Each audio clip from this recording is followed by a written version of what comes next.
Coming up this morning, a Floyd County road is shut down indefinitely until officials think it is safe to work on. Nearly non-stop rain has caused mudslides and flooding in Knott County.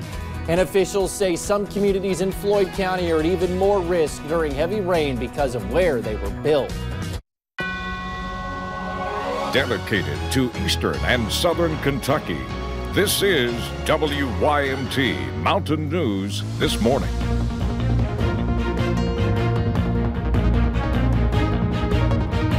Good morning. It is 6 o'clock on Friday, February the 22nd. Thank you for tuning into Mountain News This Morning. I'm Will Puckett. Well, it started to rain late last night, stopped at some point this morning, and will pick up again later this morning. It is a trend that we are sick and tired of seeing. And even Brandon admits he is on the train for snow. Let's bring him in this morning. And Brandon, we just can't get away from the rain. It is snowing everywhere around the country except for here. Unfortunately, though, we're going to see more rain chances as we head into the weekend and maybe some stronger storms, too. When it rains, it pours, literally. Let's take a look at live pinpoint Doppler radar this morning as we head out the door. And you see some heavier bands of rain down to the south. One little band getting a little bit heavier here closer to Hazard, but you see one moving into Middlesboro now from down toward La Follette in Campbell County, Tennessee, and coming toward Harrogate there in Claiborne County. So crossing the border, be careful if you're down that way traveling this morning. Flood watch in effect through 7 o'clock Saturday morning for Lee and Wise counties in Virginia and Claiborne and Campbell counties in East Tennessee, Buchanan, Dickinson in Virginia, Mingo, Logan, and Wayne in West Virginia, and Lawrence in Kentucky through 7 a.m. on Sunday. And a flash flood watch goes into effect for eastern and southern Kentucky tonight at 7, and that also goes until 7 o'clock on Sunday morning. Temperatures warm this morning, comparatively speaking, 40 in Prestonsburg and Pikeville, Ashland as well, 45, Jacksboro, Middlesboro, so a little warmer closer to the border where that rain is falling. It's actually kind of an interesting concept because the rain usually makes it a little bit cooler. 50 for your daytime high today, and those rain chances will pick up as we head deeper into the afternoon. Full forecast on the way here in a few minutes. Will? All righty, Brandon, thank you. Well, many of the people living in the Confluence community of Leslie County are now trapped by floodwaters. The Army Corps of Engineers releases water from Buckhorn Lake to make sure people living along the Kentucky River do not get flooded. As a result, water from the lake floods roads in the county, in many spots too deep to drive across. WYMT's Justin Case went to Leslie County yesterday and talked with officials about how they plan to respond to emergencies inside the community now cut off by the flood. This picture is from February 21st, 2018. Exactly 1 year later, floodwaters are again touching the bottom of this bridge. They're also covering the highway leading to Confluence. I was telling my kids today that we're kind of on our own private little island. Like, I don't want to make them worry, so I'm kind of keeping it kind of upbeat for them. Margaret Begley and her family are now trapped in their home by the floodwaters. If this lasts for weeks on end, like last year, she worries about her son falling behind in school. I don't know what he's going to be able to do next school year, or if we're going to have to work throughout the summer with summer schools, or how we're going to be able to do that, because we just don't know if we're going to miss a week or if we're going to miss 2 months. Emergency officials in Leslie County have several boats ready to help people who are stranded. I'd like to stress that to everybody that just for emergencies only, I mean, we're going to be a complete volunteer staff to run the boats.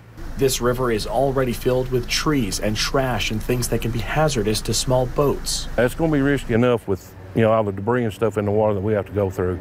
It's going to be that much worse at nighttime, so that's why just daytime only. Anthony Hacker's advice for anyone who can still leave to get food and water: go while you still have time. The ones that can get out now need to get out and get the supplies they need to last them. And who knows how long Highway 257 will be underwater. With this other rain we got coming this weekend, we don't know how long it's going to be backed up or how far back it's going to come to. Getting prepared for a time of uncertainty. Now, emergency officials say if you are having a medical emergency and you live in an area trapped by floodwater, to call 911. Dispatchers will get in touch with the water rescue volunteers who will then travel to your location. Now, Kentucky 1428 is shut down indefinitely until Floyd County officials feel it is safe to begin work. They hope whenever the hillside dries out well enough, they can start to stabilize the spot to keep the slide from happening. But for now, they think it is just best to close it for good. Now, the water in Knott County has receded, but the rain caused some nasty problems for people throughout the county. Multiple mudslides shut down roads and caused flooding throughout the county. This is a large road breaking along Kentucky 582. It connects the Litcar and Kite communities. If you are traveling this way, expect some minor delays. There is a stoplight on both sides of the break directing people, but one lane is still open. People living nearby say it's definitely a scary situation. Travel that 582 every day, and they're out trying to fix it, but every day it seems a little scarier. And I think there's some issues with like poles that have to be moved, power poles and things, and they can't really do that until the weather gets better. Now, crews say the road looks a lot more scary than it is. The lane they have open is fairly stable. They check it every day for cracks. As of now, it is very structurally stable. Now, heavy rain in Floyd County also caused flooding in several backyards of the Langley community. Judge Executive Robbie Williams says these houses were built on what locals call old coal camps. He says for years the county has spent money trying to drain the town, but every year it still floods. Williams says water drains straight to the town, making it feel like these families live in a bowl. For now, no new solutions have been found for the excessive runoff. Kentucky 1088 in Knott County is back open this morning. People there remember it was blocked by a massive mudslide. This was the scene on 1088. You can see both lanes were blocked, but take a look. It has now been cleaned up and both lanes are passable. Crews were able to move the debris quickly last night.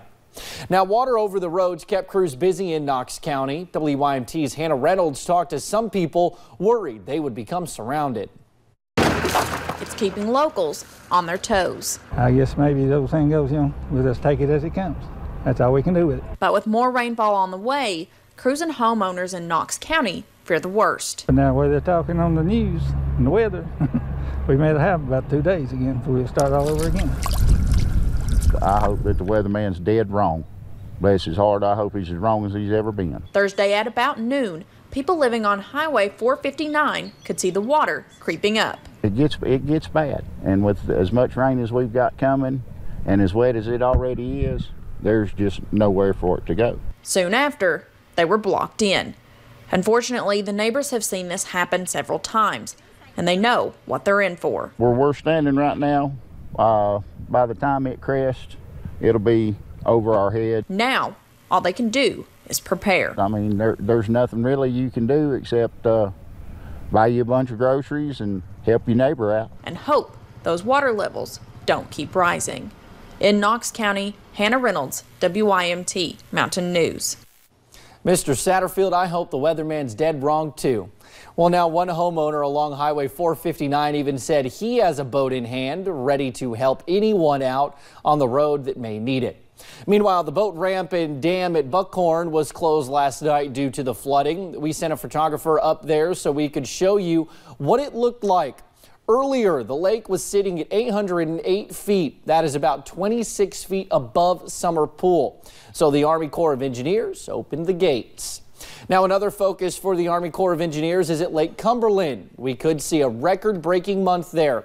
Here is video a viewer sent us yesterday. Since Wednesday, the lake rose about 4 more feet. It is at nearly 746 feet. That's about 6 feet below the record set back in 1984. Now, floods, rare snowfalls, and the risk of a tornado outbreak. Rounds of rare weather are paralyzing communities across the United States. Kim Hutcherson has the latest. A crack of thunder ringing out as the sky opens up, blanketing communities in snow. The rare phenomenon known as thunder snow, captured on camera in both Ohio and Maryland. I got up this morning and looked out and oh my. For the first time in more than a decade, measurable snow fell in Las Vegas. A half-inch of snow dusted the city with a blanket of chill. In the Southwest, Flagstaff, Arizona has seen more than 14 inches of snow.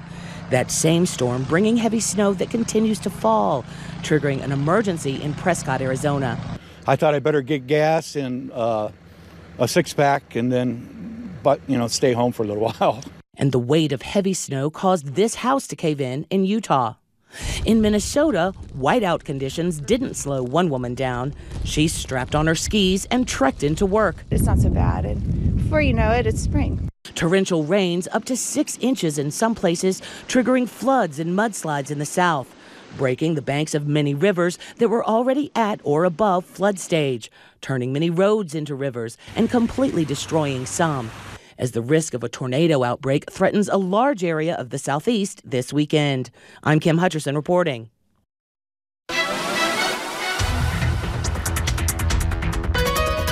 I tell you, this weather pattern has been some of the craziest I've seen in a long time, but it's going to continue for us. McKee this morning on the camera network. You can see a little bit of fog down that way this morning, so be careful if you're traveling. You're going to see that in a lot of areas, especially closer to the Kentucky, Virginia, Tennessee, and West Virginia borders. Less than a mile of visibility in Pikeville this morning, 5 miles in Logan, 4 down toward Williamsburg and Jacksboro this morning as well. Heavier bands of rain down south. Take a closer look moving into parts of Bell County now, out of Claiborne and Campbell counties. So if you're down that way, some soakers coming through your area right now. Temperatures across the state, 40s for the most part, but a couple of 30s up to the north. Warmest temperatures are in the region, Nashville and Tri-Cities at 46 and 45 respectively. Your out the door forecast. We are going to see those rain chances ramp up as we head deeper into the day, and we'll get to right around 50 later this afternoon. Will? All righty, Brandon. Well, thank you for joining us on Mountain News this morning. More news is on the way. A MIT engineer built a snow clearing robot so he does not have to go out in the cold. And a woman finds fossilized footprints of a creature that lived 100 million years before dinosaurs.